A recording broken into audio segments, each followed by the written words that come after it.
नमस्कार, मनु सोम, बहुत बहुत स्वागत है आपका एक वीडियो में। देखिए, बात चल रही थी रजिया के विषय में। तो रजिया वाला जो टॉपिक है ये मैंने पिछली वाली वीडियो के माध्यम से समाप्त किया था। अब रजिया के बाद जो है रजिया का भाई बहराम शाह को गद्दी पे बैठाया जाता है। लेकिन बहराम शाह को गद्दी पे बैठाया जाना तुर्क अमीरों की महत्वाकांक्षा का एक परिणाम था। यहाँ से क्या होता है, तुर्क अमीर जो चालीसा संगठन के सदस्य थे, ये शासकों को गद्दी पे बैठाते हैं और बाद में इन्हें उतार भी देते हैं। तो तुर्क अमीरों के द्वारा सत्ता में शासक बनाने की भूमिका यहां से निभाई गई थी। तो बहराम शाह को इस शर्त पे गद्दी पे बैठाया गया था कि वो एक नए पद का सृजन करेगा और इस नए पद का नाम था नायब ए ममलिकत। नायब ए ममलिकत जो पद है ये सुल्तान के जस्ट बाद था। असल में देखिए क्या था, इस समय तीन सर्वोच्च शक्ति हैं।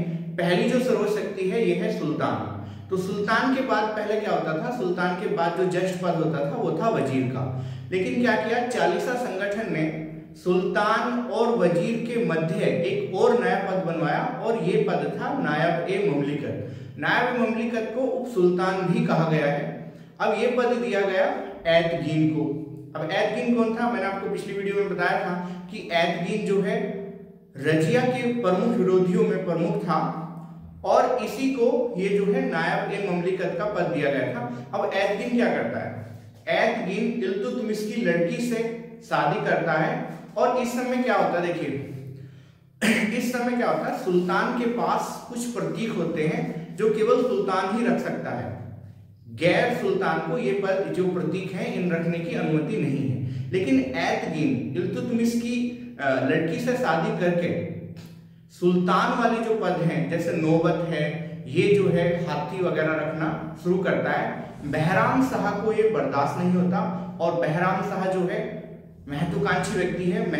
अब ये हुआ क्या, बहराम शाह खुद अपना जो पद है यानी कि जो सुल्तान का पद है उसे प्रतिष्ठित करने का प्रयास करता है और इसी क्रम में ये एतगीन की हत्या करा देता है। लेकिन एतगीन की जो हत्या होती है इसके बाद यहाँ पे एक और पद है, ये पद है अमीर ए हाजिब। अब अमीर ए हाजिब कौन है, मैंने पिछली वीडियो में भी आपको बताया था। अमीर ए हाजिब जो है मुख्य सेक्रेटरी की तरह कार्य करता है, ये दरबारी शिष्टाचार को बनाए रखने का कार्य करता है। तो इस समय अमीर ए हाजिब है रूमी शंकर। तो नायब की सारी शक्ति रूमी शंकर के पास आ जाती है। इससे फिर बहराम शाह परेशान होता है और बहराम शाह क्या करता है, इस बार रूमी शंकर की भी हत्या करा देता है। लेकिन इस हत्या होने के बाद जो चालीसा सरदार हैं वे चौकन्ने हो जाते हैं। उन्हें खतरा हो जाता है कि ये बंदा जो है गलती से गद्दी पर बैठाया गया है, इसे गद्दी से किसी ना किसी वजह से उतारा जाए। तो इसी क्रम में क्या होता है, इसका एक वजीर है और वजीर का नाम देखिए, मैं आपको यहाँ से बताता हूँ। इसके वजीर का नाम है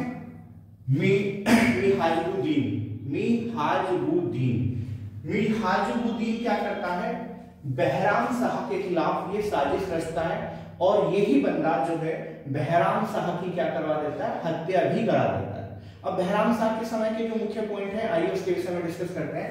देखिए, मैंने अभी आपको बताया बहराम शाह ने एक पद बनाया नायब ए ममलिकत। तो नायब ए ममलिकत जो पद है इसे आप उप सुल्तान कह सकते हो। यहाँ पे मैं उप सुल्तान लिख रहा हूं, ठीक है। इसके बाद जो है पहला जो नायब ए ममलिकत कौन बनाएगा, ये बनाएगा था एतगीन। एतगीन की जैसे मैंने भी आपको बताया है बाद में जो है बहराम शाह के द्वारा इसकी हत्या कर दी गई थी। अब इसके समय क्या होता है, इसके समय यानी कि बहराम शाह के समय मंगोलों का आक्रमण होता है और मंगोल जो है लाहौर पे कब्जा कर लेते हैं। मंगोलों का जो आक्रमण हुआ ये ताइब के नेतृत्व में हुआ था। ध्यान से सुनिए, ये जो आक्रमण है ये ताइब के नेतृत्व में किया गया था।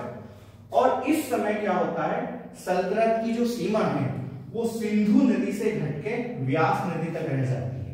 तो लाहौर का पतन होना या फिर लाहौर का जो क्षेत्र है ये मंगोलों के अधिकार में आना बहराम शाह के समय की मुख्य घटना थी।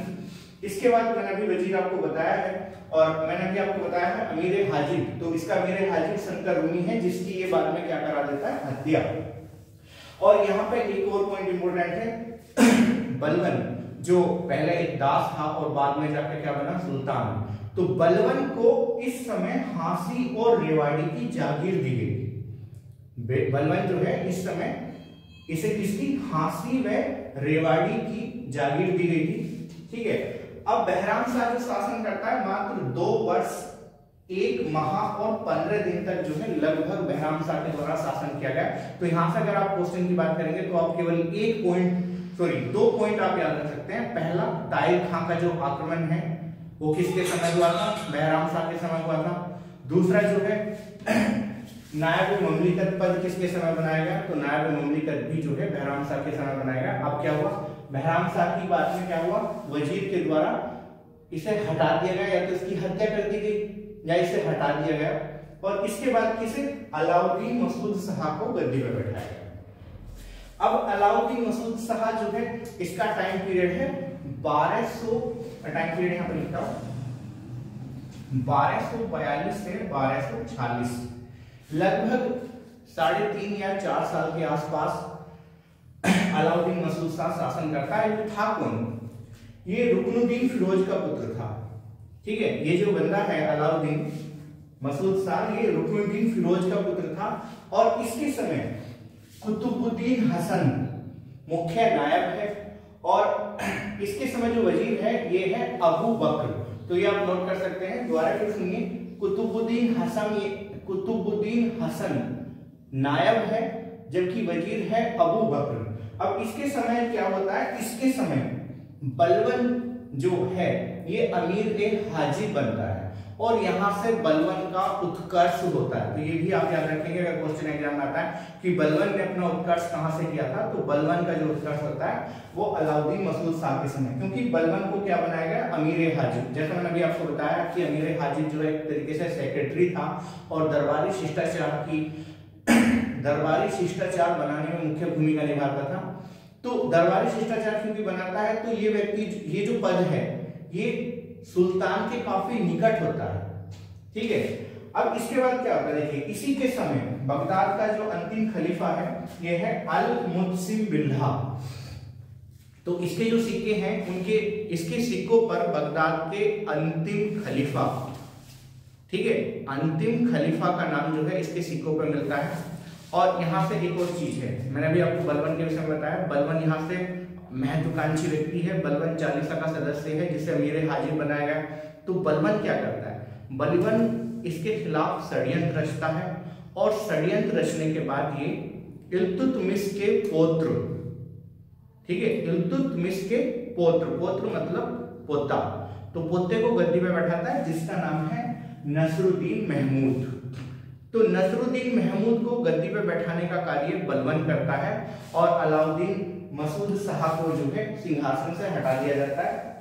अलाउद्दीन मसूद शाह के समय क्या होता है? अलाउद्दीन मसूद शाह के समय किस्लू खां का विद्रोह होता है। तो ये आप याद रखेंगे, किस्लू खां ये जो है विद्रोह करता है, लेकिन बाद में अमीरों के द्वारा इसे नागौर की जागीर दे दी जाती है, और इस जागीर देने के बाद इसे संतुष्ट कर दिया जाता है।